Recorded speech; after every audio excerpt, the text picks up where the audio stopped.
Christine and I have a lot of similarities, and that's why we decided to do this fusion. You guys really kind of like helped me propel. If you do want to do business, the best thing to do is go on vacation. When Alex does videos with me in Meadowood, I get real nostalgic about it.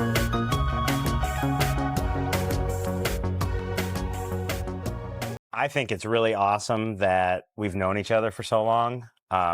I bought my first house in Berea, where Christine is from, 2 months after I graduated high school in 1999. It was a good time. I had turntables set up there, you know, DJing parties all the time. It was beyond a good time. Like 2000 New Year's Eve was where it was at. Oh, that was awesome. I was DJing as the ball dropped. Yeah. And I had it mixed up right where when the ball dropped, it was saying 2000. 2000. But what I think is really cool is obviously we were both at a different brokerage, and now we're both at EXP again. Yes. And we've been together throughout our career with what we've done, and having a background where your parents were in real estate, my parents are in real estate. At the same company. At the same company. So when we were kids, I'm sure it was a similar upbringing, dinner table. You knew when you were 10 years old what a contingency was, and right? All these different things. And my mom like running out and not getting home till like 11 because she had to get paper signed and like doing all of the things. Absolutely. And it's just really cool because not only have we been friends for so long, you know, one of the things about Christine is that all the years that she was at her former brokerage, she was able to propel herself to be the #1 individual agent for the entire brokerage. I've been a team since I started with my parents in 06. Christine's been an individual agent. And I think one of the reasons why you've made the move, we could talk about some of the reasons. You've only been here for a week, but it's time now that you start a team. Yeah, I think it's definitely time, you know, that I start this team, get it off the ground. And when I came to my former brokerage, you guys were there, you know, and Laura Justice was there, and you guys all really helped me propel beyond what I already know from growing up in the industry, working for a builder. But you guys really kind of like helped me propel. And I think that well, Laura would kill me for saying I think, but I know that being, you know, with you guys to like help me with it and guide me with it is essential to make sure that it is successful. Let's address the elephant in the room.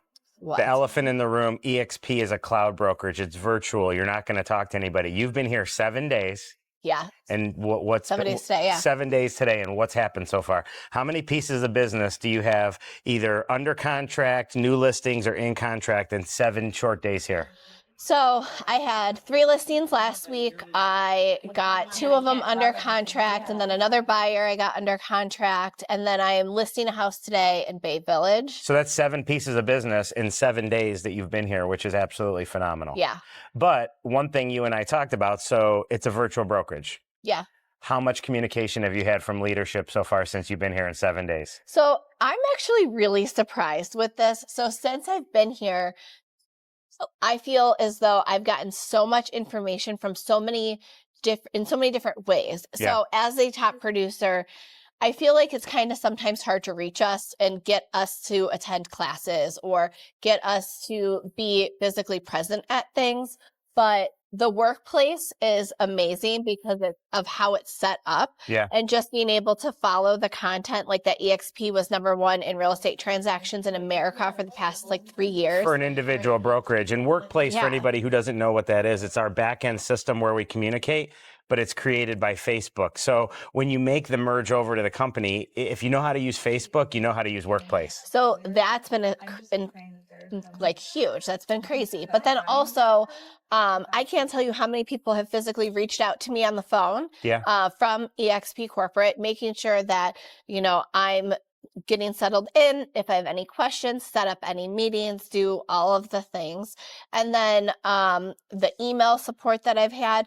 But also, like, I went to show a home also in Bay Village yesterday, and one of the agent, who's the listing agent, had to be there for the showing, and they were from EXP. Yeah. It was a luxury listing, and I walk in, and he's like, "Hey, welcome aboard." Like, the friendliness of everybody, just saying like, "Welcome aboard," and like, "Welcome." It was the first thing he said to me. It kind of caught me off guard because I didn't know if he was talking about the house or the brokerage, but it was really nice to like have everyone so welcome. And if you think about it too, so when you made the transition you probably had in your mind, oh, this is going to be a nightmare. I'm going to be down. My business is going to be suffer.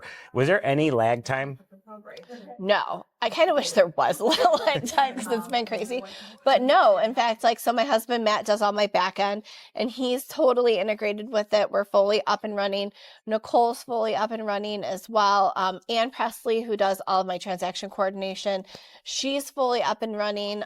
We have people within your team and within EXP to go to it's been really easy. It's been almost seamless. And how about the whole thing that's going on that's with the National Association of Realtors and the big shakeup last week regarding companies that are holding listings off the market, like private listings? Yeah. EXP took a stance that they're not going to do that. They're going to syndicate. And then Zillow took a stance, and now another brokerage is taking a stance with it. But we had a toolkit in our email. Yeah. There wasn't like, hey, let's immediately for buyers and sellers. Buyers and sellers, immediate presentation materials, documents for marketing, everything with no lag. Where when you and I were talking yesterday, we said at traditional brokerages, what happens? Well, you have to wait. So you have to wait for the broker to collect the information, and you have to wait for the brokerage to talk about it, to like get their ducks in a row on it. And it was like, boom, I was on an appointment, I checked my email, and I have a buyer and seller kit. You were like, go check your email. And I checked it. I was like, oh my gosh, like, there it is. It's there. But that's like that whole issue, with the private listings and all of that. Just to talk about that for a second, that is such a disservice to sellers. Absolutely. To not allow their listing to be marketed everywhere. Why wouldn't you want to get your client the highest and best price and smoothest transaction the market would allow? Why would you hide that as a pocket listing? Because it does nothing to benefit your seller. There's maybe a rare occasion where somebody wants to have it privately marketed because of a scenario that they have going on.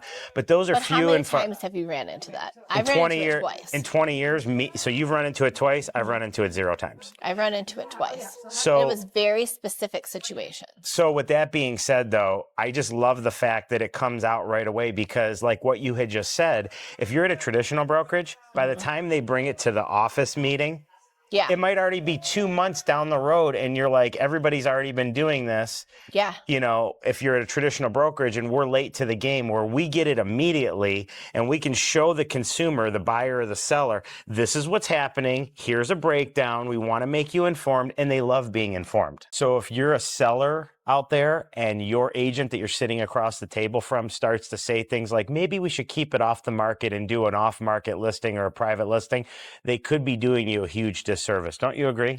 Yeah, they could. And I think the biggest disservice is not letting all eyes see it. You never know if you have a cash buyer coming from California, New York, looking to move back to Cleveland. In fact, there's a huge population of people that moved to Florida and are coming back to the Cleveland area.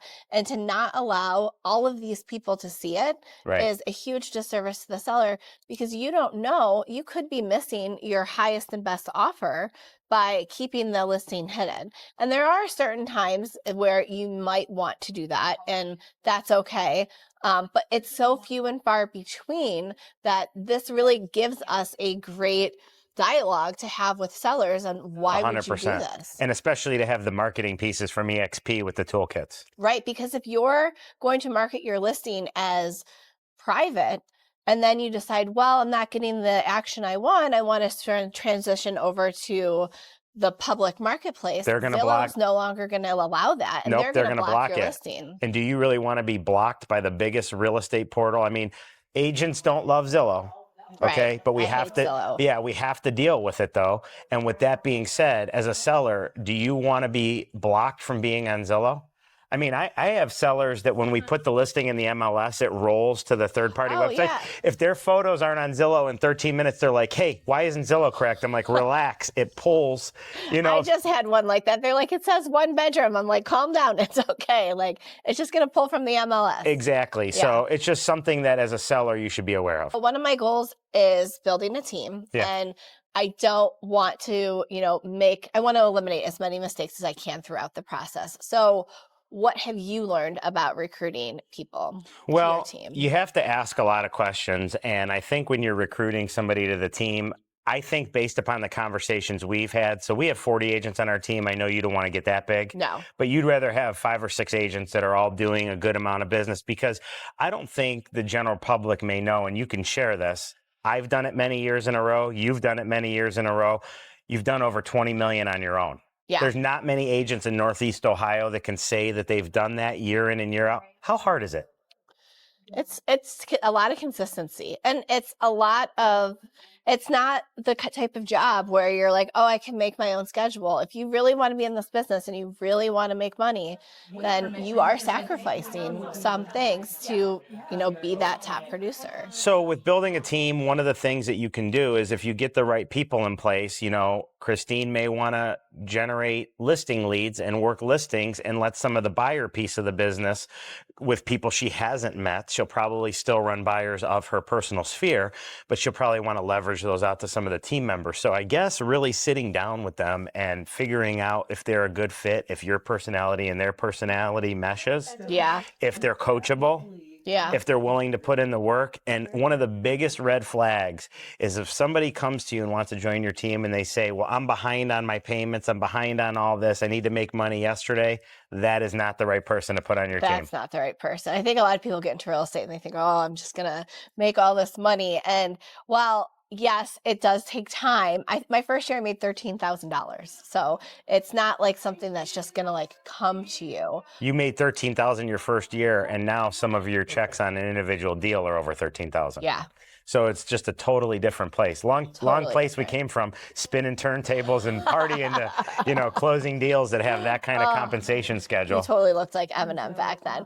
But let's also say that it's also in a way easy to do 20 million. And I think you can relate to this from the fact of, or the point of, once you get in a rhythm with things and you are consistent with things, it kind of just becomes like your life. Like real estate becomes your life. Do you think, though, not to interrupt you, do you think that because of growing up with parents in real estate, just like I did, how many agents that are actually decent people and decent agents just don't answer their phone? Yeah. How many times do we see our moms on the phone shh, I'm on the phone. Or driving with the car phone that's plugged in the minivan, exactly. Shh, be quiet. Exactly. And now, do you do it to your kids? I do it to my kids. I'll be on the phone in the office and I'll be looking at them I'm on the phone. Oh, you're way nicer. I'm go. You're way nicer. But with that being said, where I was going with all that is we pick up our phones.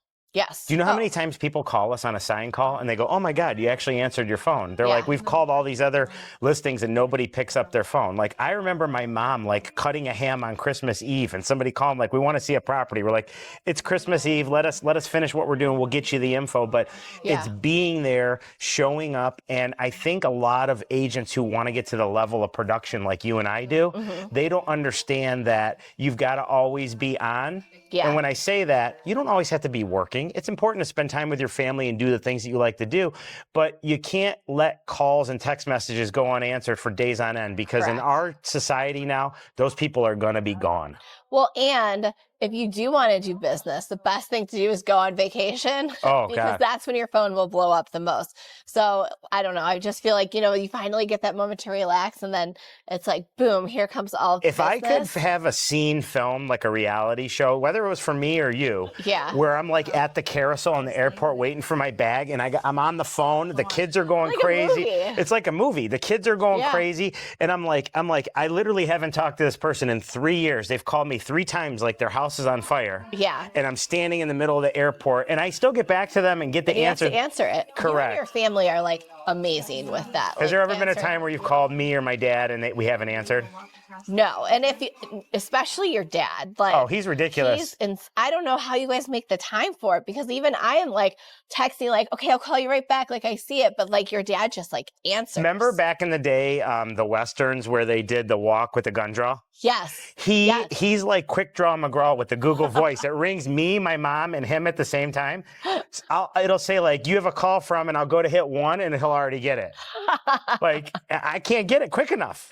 And it doesn't matter. There. And it doesn't matter when it is or where. But that's how he is. That's totally how he is. And I'm just so excited that you're over at EXP now, because it's 7 days in. It's going phenomenal. Yeah. And I just see you growing your team and exploding your business to a place that it hasn't been before.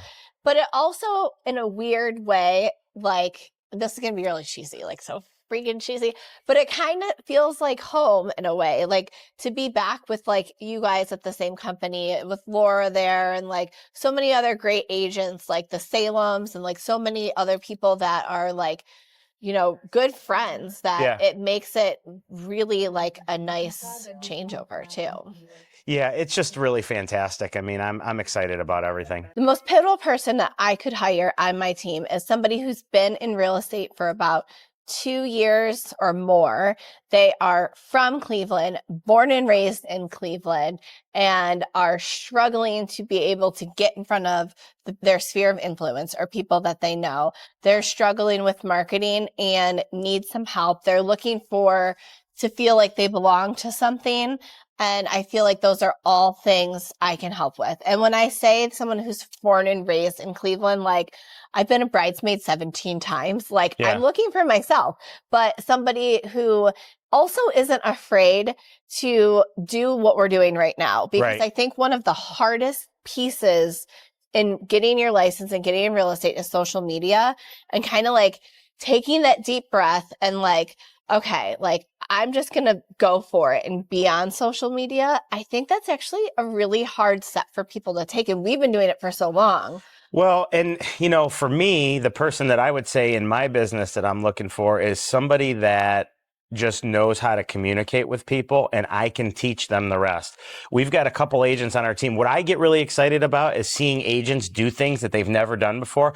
I've got a gal, Nicole, on my team that I'm going to interview next week. Year to date, she's already over 4 million. She didn't do 4 million all year last year, and she's done it in the first quarter of this year. When I get agents on my team that are doing more in a month or more in a quarter than they did in a whole prior year, that's really exciting, because guess what? It helps us and it's changed their life. Yeah, it does change your life. And it's like funny too, because we have different things. Like we have some lead systems where they run leads that come in, whether they be from the internet or Zillow or whatever, and those agents are having good success with that. But then I have agents on my team like Kyle Peterson, who grew up in Strongsville with me, very similar to me. Kyle's never paid for a lead once, just like how I am. It's all about the way he talks to people, flips houses, knows people in the community, and he's constantly, there's different forms of lead generation. Everybody who's in real estate reads a book, and then they say, oh, you got to call FSBOs or expireds. I've never called a FSBO or expired. She hasn't either, and we're doing a ton of business. And if you're on Facebook, if you're messaging people, sending DMs, if you are using AI in your business properly, if you are going to community events, she does BNI, I do different things with the city. There's just different things that you can do that generate business. And more importantly, staying in front of your past clients and really being a resource for them. They'll just refer you so many. I have somebody today that I'm working with that I haven't even sold them a house yet. They already referred me one of their neighbors to sell. Yeah. That's where it's at. Or even like you become that like trusted advisor. So not only are they referring to you, they're calling you like 2 years later. Hey, Mike, do you have a chimney guy? Do you have a roofer? And you're able to like advise them further.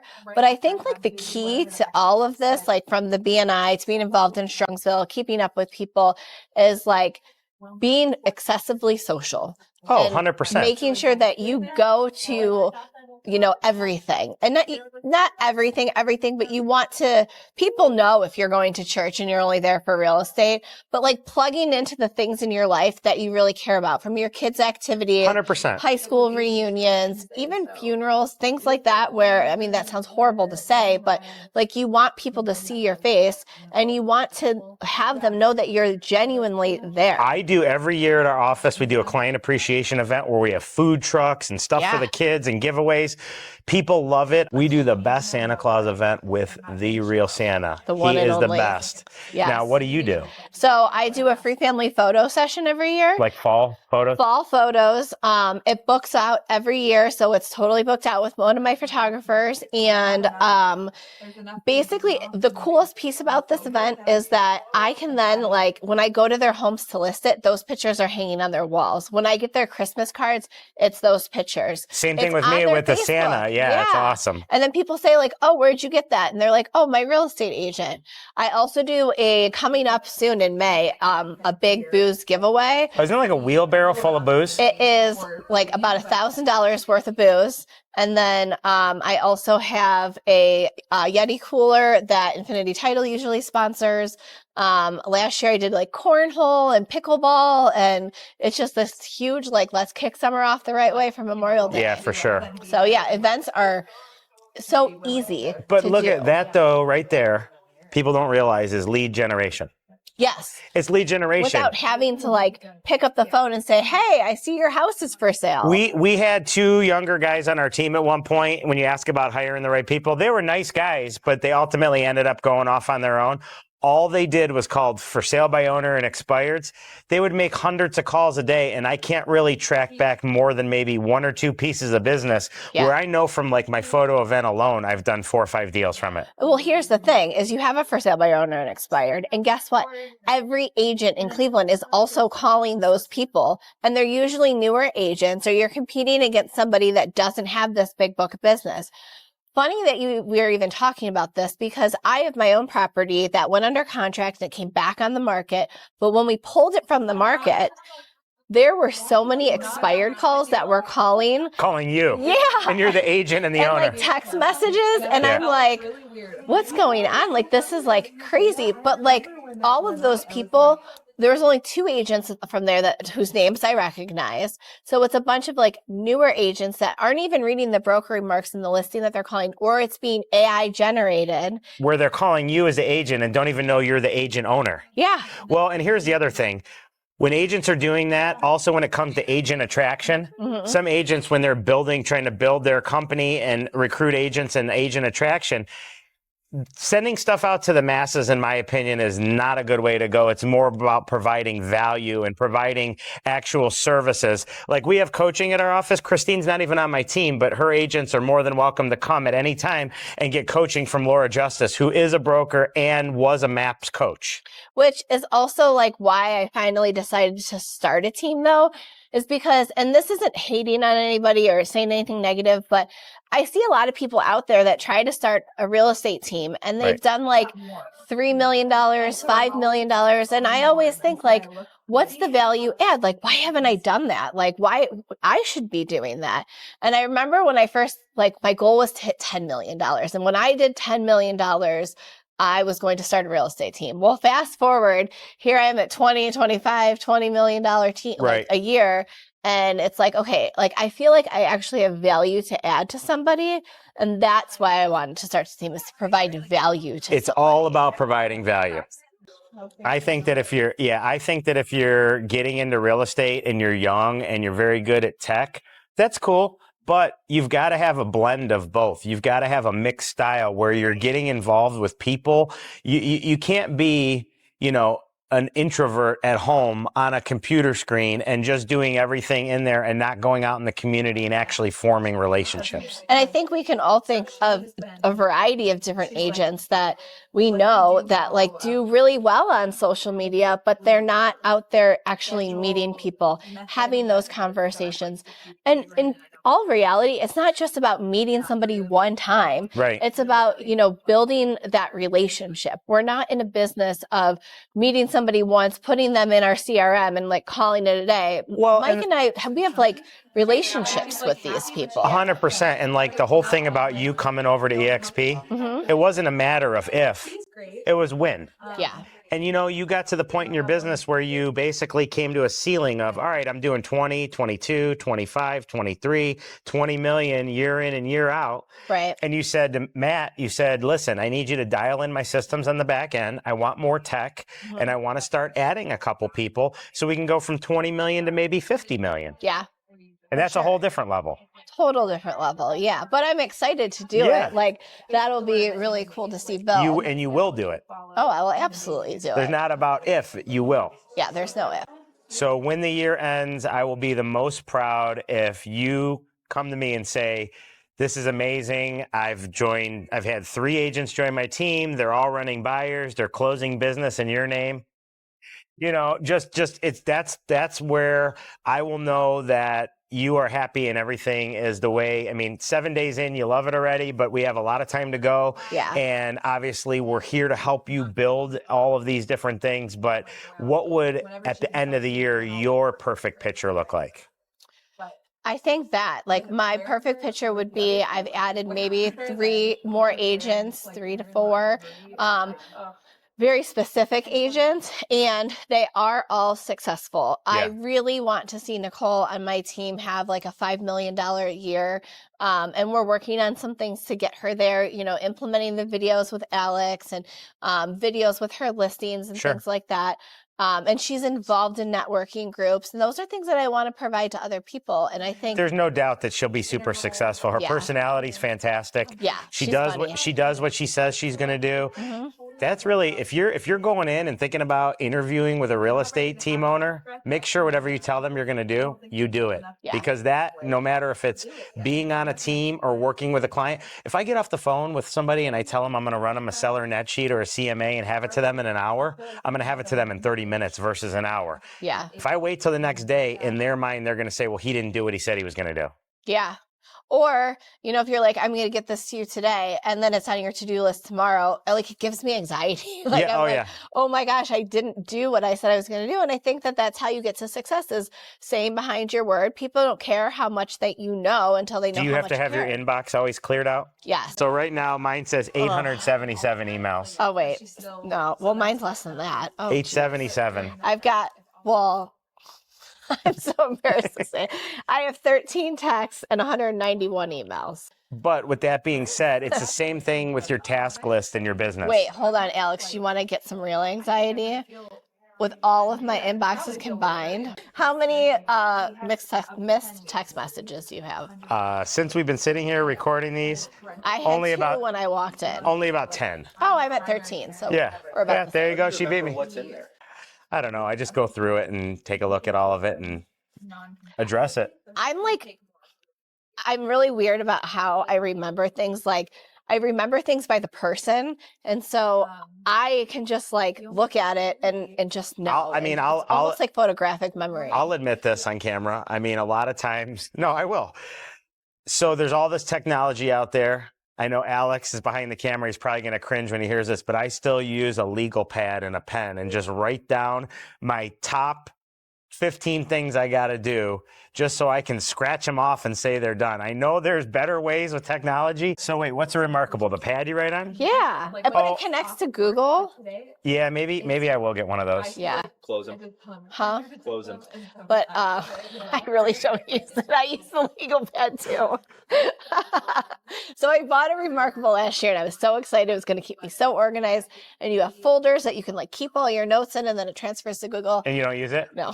Well, here, I'll tell you something too. Alex had me get the Ray-Ban Meta glasses. You Yeah. were raving to me about those. I used them one time. They've been in the charging thing since I got them. Alex. I'm old school. I But like this is also like when he said like all the top producers don't know their like social media passwords. It's What like was the your guy- favorite part? What's your favorite memory from all of us at your Abbyshire house? When I bought that house, like it was just awesome. Like you and all your friends were all so nice. Like I would have all my buddies. They were really nice. Huh? You guys would all come over and we'd hang out and I'd have the DJ set up. And then what was crazy is in the backyard, there was a train that went through. So like we'd literally be out there like, you know, playing games and stuff. And next thing the train would be like right through the backyard, you know, and we'd be playing lawn jarts, which they don't even have. Jarts? I was just talking about jarts with a seller yesterday. Yes. Lawn jarts are the best. Unless and they were you get hit with one. Remember the That's box the had worst. the jart going through the guy's head Yeah. with the line through it, but we actually had the real ones, the metal jarts. Yeah. We were playing them in the backyard, and then one of my dad's buddies at the time, who was kind of like down on his luck, he lived with me. So it was like in the movie Half Baked, like the dude on the couch. The older dude on the couch. So, And yeah, he's since passed away. You know, God rest his soul. He's a great guy, a good family friend. But great friend. yeah, but it was just like, you know, crazy times. Yeah. So Mike had this house on Abbyshire and Berea, and I was born and raised in Berea. So I think one of my favorite parts of this house was the location of it. So we were all like in high school. Mike and his friends had graduated, except for like maybe a couple of them. Yeah. And so like we would go to the house. We were staying in Berea. My parents were cool with it because he knew Mike's parents. But all of our like all of the guys in Berea were like, "Oh, you're going to the Strongsville guy's house?" Like they did not. A lot of them did not. That approve. was that Strongsville Berea rivalry. Yes. And then I think they found out real quick that we were all wrestlers and maniacs, and then that ended up. But it was so fun. It was so, and then like, I don't know, like I had my first fake ID during that time period, like, and I had a fake birth certificate that if like the fake ID didn't work, I used that. It was so fun. Sales should like, so the older gentleman that lived there was like, it's like one of those things where like it wouldn't happen in today's world. Never. But in that time, it was totally acceptable. It was really just it was a lot of fun. It was a great time. And you know what? There was no social media. So everything we've done is going to remain a secret. Because... Well, you just told him that you had a fake birth certificate. But we did a lot more. Like it was. Well, I just always talk about, and I hate to get on the nostalgic trip. Yeah. I've got 3 kids. You've got 2 kids. Yeah. Our kids are all under 10. Mm-hmm. And it's not the same. I was talking to my buddies the other day about how we would go in a convenience store when we were 8 years old with no parents. Yeah. Ride our bike up. Your bike, your like BMX bike with the pegs. Yeah. And go up there and just go in the store. But like it was the same thing. How many kids today do you think are buying a house, a 3-bedroom, 2-bath ranch in Berea 2 months after they graduate high school? Not a lot. That set the stage for me. I bought that house, sold that house, made money on that house, bought the next house, which was better, the next house, and just continually moved up till now I'm like 10 houses later and I'm in my forever house. That's a lot of moving. Yeah, oh, I know. We may be in the business of it, but I don't want to move that much. Luckily, we have preferred vendors with movers. That's true. I sold a house this past year in Berea on Coe Lake, and I actually used to jump my BMX bike off a ramp in the backyard of this house into Coe Lake. Well, and it's funny that you say that because when Alex does videos with me in Meadowood, I get real nostalgic about it because there's my buddies and I could go on for days about stories of growing up. You're in Longbrook. You were in Longbrook? Yes. Longbrook is Berea's Meadowood. Same builder, Bob Schmidt, ranches, community pool, same type of upbringing. So Christine and I have a lot of similarities, and that's why, we decided to do this fusion of being at the same company together and helping each other with our businesses. Yeah, it kind of just makes sense, It's like Cheers. Sometimes you want to go where everyone knows your name.